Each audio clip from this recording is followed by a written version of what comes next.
Creo que una élite de personas, junto con las compañías que dirigen, han conseguido controlar no solo nuestra energía, el suministro de alimentos, la educación y la sanidad, sino cada una de las facetas de nuestra vida. Y lo hacen controlando el mundo de las finanzas, pero no crean más valor, sino que en realidad controlan la fuente del dinero.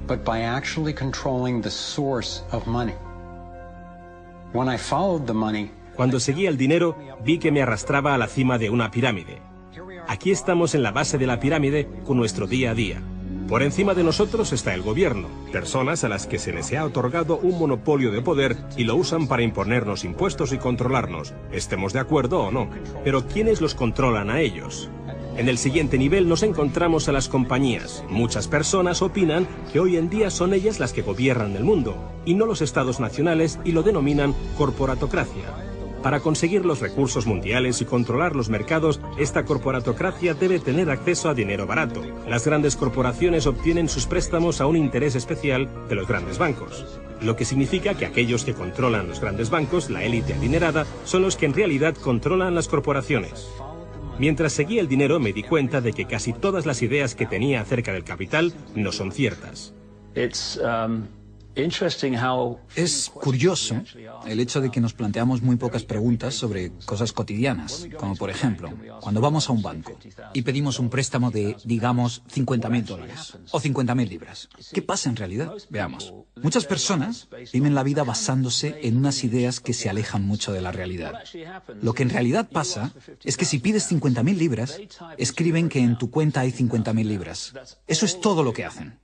No acuñan monedas ni imprimen billetes.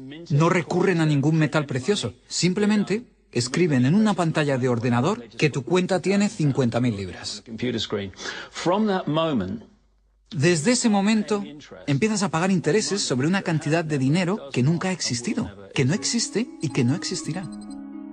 Resulta que los bancos prestan unas 9 veces más dinero que la cantidad que en realidad guardan en sus cámaras. Y esto es posible gracias al préstamo conocido como reserva fraccionaria. Funciona de la siguiente manera. A la Reserva Federal, o al Banco Central de cualquier país, se le permite determinar la cantidad de dinero que un banco debe tener en sus reservas. En los Estados Unidos, ahora mismo es más o menos un 10%. Así que si depositas $10.000 en el banco separa el 10%, es decir, $1.000, y luego opera en el mercado con el resto. Por ejemplo, ahora llega otra persona al banco y pide un préstamo de $9.000 para comprarse un coche. En ese momento, el banco presta $9.000 del depósito que tú habías creado. Los $9.000 desaparecen. Entonces la persona que solicita el préstamo paga al vendedor del coche y éste ingresa la cantidad en otro banco que forma parte del mismo sistema bancario central. Estos $9.000 se consideran un nuevo depósito y así continúa el proceso sucesivamente. El dinero se vuelve a depositar y se vuelve a prestar hasta que el depósito inicial de $10.000 se convierte en $100.000. El sistema bancario acaba de crear $90.000 simplemente prestando el dinero. Aparentemente todo empezó con los orfebres del siglo XVII, cuando la gente acudía a ellos para comerciar con oro. El oro era muy pesado para llevarlo de un sitio a otro, así que la gente comenzó a guardarlo en cámaras y comerciaba con recibos. Aquellos recibos fueron los primeros billetes. Como solo unos pocos retiraban su oro en momentos determinados, los dueños de las cámaras, básicamente los nuevos banqueros, empezaron a crear recibos de oro que en realidad no tenían. Entonces prestaban esos recibos y les aplicaban unos intereses al dinero prestado, al oro, que en realidad no tenían. Así nació nuestro sistema de reserva fraccionaria. En este sistema, los banqueros consiguen hacer dinero de donde no hay nada, mientras que el resto de nosotros tenemos que trabajar para ganárnoslo. Esto ha provocado una forma moderna de servidumbre donde la masa de la sociedad trabaja para pagar su deuda con los bancos.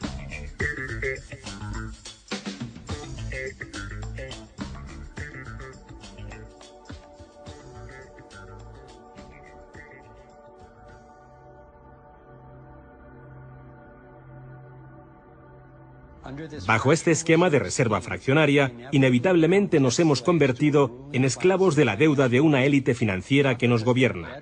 No porque sean mejores o más inteligentes que nosotros, sino porque han manipulado el sistema para beneficiarse de una gran parte de la gente de este planeta. Catherine Austin Fitts es experta en este tema. Fue ayudante del Departamento de Vivienda y Desarrollo Urbano de Estados Unidos bajo el mandato del presidente George Bush Sr. y luego asesora de la administración de Clinton. Imaginemos el juego del Monopoly. Ahora quieres comprar el Paseo del Prado. Lo que puedo hacer continuamente es imprimir dinero, darme más y más dinero, disminuir el valor de tu moneda al imprimir cada vez más. Da igual lo duro que estés trabajando o el éxito que tengas. Al final, siempre te puedo comprar y no me cuesta nada. Pero ¿cómo se explica que si vosotros o yo mismo fabricamos billetes, se nos acuse de falsificación? Pero si lo hacen los bancos, entonces sea un incremento de la masa monetaria. ¿Cómo han conseguido los bancos este poder? Esto es Jekyll Island, donde en 1910, representantes de los Rockefeller, los Rothschild, los Morgan y otros banqueros privados se reunieron en secreto para preparar la legislación que crearía la Reserva Federal. Ed Griffin se encargó literalmente de escribir un libro sobre lo que pasó en Jekyll Island. Los bancos centrales son como carteles bancarios, quienes se han asociado con los respectivos gobiernos de los países donde operan y se les ha otorgado un poder monopolístico sobre la creación del suministro monetario del país. Eso fue lo que los políticos les ofrecieron como regalo, se podría decir, a cambio de la asociación. Y a cambio, ¿qué ofrecen los banqueros a los políticos? Les prometen crear dinero de la nada, ahora que tienen esa potestad para hacerlo cada vez que el gobierno lo necesite. Y desde 2008 hemos presenciado la mayor impresión de dinero falso de la historia. La prestidigitación financiera disfraza los costes, esconde a quien debemos culpar y nos deja como esclavos de la deuda trabajando para pagar las facturas. Me ha chocado el hecho de que en el mismo año en que se creó la Reserva Federal, en 1913, se creara también el Servicio de Impuestos Internos, y desde entonces se estableció el impuesto sobre la renta. Así que todos nosotros tenemos que pagar la deuda de los políticos con intereses a los banqueros. El problema es que tenemos un sistema bancario privado y centralizado en los Estados Unidos, disfrazado de sistema público. Si buscas en la guía telefónica de aquí de Washington, en el área de DC, si buscas por la Reserva Federal, en las páginas azules gubernamentales, ahí no aparece nada, sino que aparecen las páginas blancas, justo al lado de Federal Express. Es un banco central y privado. ¿Cuál es la relación adecuada, cuál debería ser la relación adecuada entre el presidente de la Reserva Federal y el presidente de los Estados Unidos? Bueno, primero debemos dejar claro que la Reserva Federal es una agencia independiente. Y eso significa, básicamente, que no existe ninguna otra agencia del gobierno que pueda anular las acciones que emprendemos.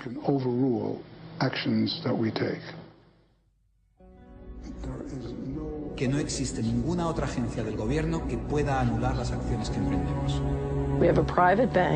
Tenemos un banco privado que imprime dinero en beneficio del Tesoro. La Reserva Federal imprime dinero en un sistema basado en la deuda, que crea escasez, pero coloca a un grupo de privilegiados en una posición en la que tienen acceso a todos los datos sobre la economía, mientras que nosotros continuamos en la ignorancia. Así que tenemos a un pequeño grupo de banqueros que entienden los datos de cómo funciona el dinero en la economía y se les proporciona la habilidad de imprimir dinero de manera que se sigue protegiendo a los privilegiados mientras que el resto nos hundimos. Catherine hizo la prueba de comparar una economía sana con un toroide vibrante, equilibrado, que fluye libremente y que se autoenergiza, en contraposición con lo que está pasando actualmente en nuestra economía. Tenemos un sistema muy dinámico que intenta optimizarse, pero en el centro se entrelaza con una solitaria. La solitaria actúa en el cuerpo inyectando una sustancia química que hace que te apetezcan las sustancias que le resultan beneficiosas a ella y que para ti son perjudiciales. Tienes un parásito que te manipula y que se alimenta a costa del organismo. Vivimos en un sistema económico que imita a la solitaria, donde la élite financiera sería la tenia y se está alimentando de nosotros, y no les gusta que se descubran sus artimañas. Después de que Catherine comenzase a destapar la corrupción del gobierno en los más altos niveles, el FBI llevó a cabo una redada en su compañía y le requisó sus pertenencias. Tuvo que ir de juicio en juicio durante 10 años hasta que la declararon inocente.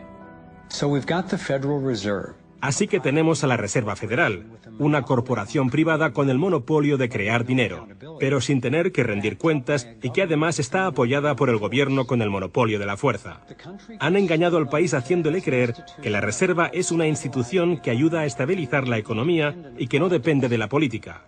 Pero de hecho, en ya casi un siglo de existencia, la Reserva Federal ha hecho justo lo contrario. Desde que se puso en marcha, nos han robado a través de la inflación y el poder adquisitivo del dólar ha disminuido más de un 97%. Y la diferencia entre ricos y pobres deja claro que el dinero va a parar a manos de unos pocos. Solo 16 años después de que la Reserva Federal accediera al poder, los Estados Unidos sufrieron la Gran Depresión. En mi investigación he descubierto que antes de que se produjese el crack del 29, la élite de banqueros sacó su dinero del mercado. Después del crack, usaron ese dinero para comprar todas las acciones baratas y los bancos en quiebra más pequeños por poco dinero. Entre los banqueros que consolidaron su fortuna de esta manera, encontramos a los Rothschild, los Rockefeller y los Morgan. Un caso similar sucedió con el colapso financiero de 2008, en el que de nuevo se volvían a beneficiar los mismos banqueros. En los años previos al colapso, los mayores bancos, incluyendo Bank of America, Citigroup y Chase, todos ellos controlados por los Rothschild, los Rockefeller y los Morgan, se forraban y comerciaban con préstamos basura cuyo dinero sabían que no iban a poder recuperar. Es como colocar unas naranjas podridas en una caja y venderlas como si fuesen de la mejor calidad. Los que habían embalado ese producto sabían que tarde o temprano alguien abriría la caja y vería que no contenía nada de valor, ya que al fin y al cabo ellos habían empaquetado dichas cajas. Cuando las naranjas podridas, lo que conocemos como créditos basura, los derivados y las coberturas por incumplimiento crediticio se descubrieron finalmente, acabó por afectar a todo el mundo. La gente empezó a perder sus casas, trabajos, negocios y fondos de jubilación. Mientras tanto, los grandes bancos, que fueron los que en realidad crearon el problema, fueron los únicos a los que rescataron. ¿Y eso por qué? ¿Por qué iba la Reserva Federal a dar a los bancos billones de dólares aunque la mayoría de los estadounidenses estuviera en contra de que los rescatasen? ¿Y por qué no ayudaron a los más necesitados en vez de ayudar a los que perpetraron el colapso financiero? Mi investigación me llevó a la conclusión de que las mismas personas que crearon la Reserva Federal, los Rothschild, los Rockefeller y los Morgan, todavía la controlaban y utilizaban esta estructura para salvarse a nuestra costa. Muchos de los bancos creados siguen siendo el lobby más poderoso del Capitolio de los Estados Unidos, y ellos sinceramente son los dueños del lugar. Estoy convencido de que el reciente colapso financiero de 2008 fue el resultado de un esquema de inflar y tirar orquestado, diseñado y ejecutado por los grandes banqueros para consolidar sus fortunas y su poder. David Icke nos explica cómo ve los denominados ciclos comerciales de la Reserva Federal. Fase 1 es como lanzar el sedal. Fase 1, colocas un montón de dinero, unidades de intercambio, en circulación. Para ello, bajas los intereses y concedes muchos préstamos. Esta es la parte del ciclo que denominamos boom.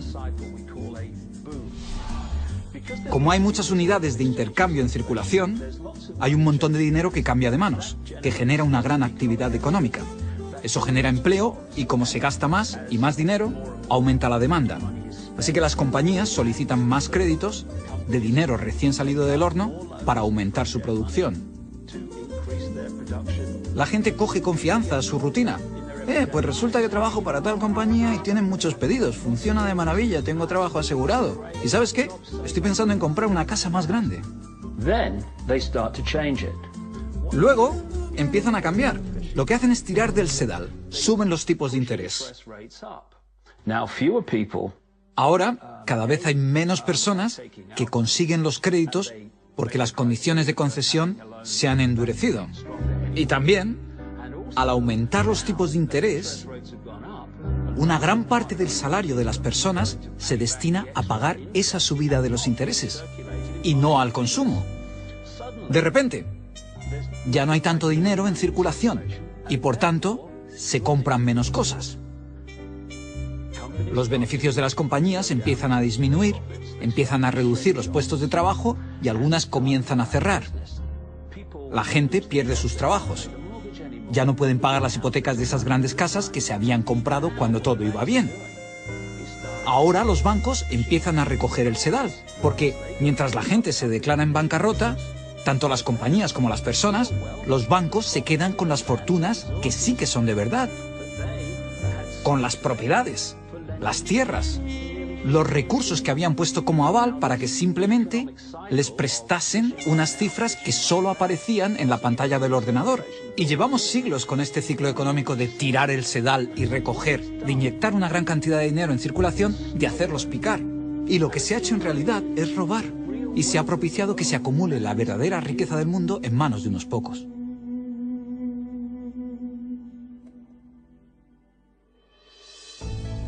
A nivel internacional, los bancos centrales utilizan el Banco Mundial y el Fondo Monetario Internacional para hacer más dinero mientras explotan los recursos de aquellos países a los que les prestan dinero y con este proceso acaban llevándolos a la bancarrota. El banco central de los bancos centrales es el banco creado por los Rothschild, el Banco de Pagos Internacionales. La élite se está posicionando para controlar el acceso a prácticamente todo lo que necesitamos para sobrevivir. Da igual a qué parte del mundo vayas, porque el dinero está controlado por el sistema bancario. Ellos deciden si la gente come o no come. ¿Quién se convierte en multimillonario y quién sobrevive con menos de $1 al día? El que controla el dinero, controla el mundo. Y muy pocas personas controlan el dinero.